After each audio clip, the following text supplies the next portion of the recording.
Hello friends, how are you all. अक्सर नमाज में जब हम लोग इस तरीके से इस पोजीशन में आते हैं और यहाँ से जब हम लोग ऐसे उठने लगते हैं तो यहाँ पे कुछ कड़कड़ की आवाज़ या टक टक की आवाज़ वो आती है।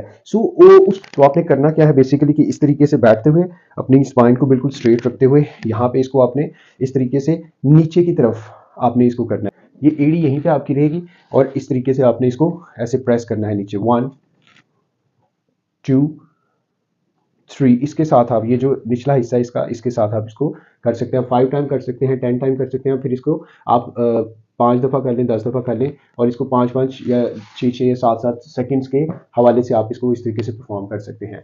सेकंड आप किस तरीके से, इस तरीके से बैठ के किसी भी टेबल पे आप बैठ सकते हैं और इस तरीके से बैठ के आपने इसको पाँव को 1 2 3 फिर इसको वापस लेके आना है। फिर इसको 1 2 3 फिर इस तरीके से आपने इसको 5 टाइम यहाँ पे और 5 टाइम इस तरीके से, स्पाइन आपकी बिल्कुल स्ट्रेट रहेगी।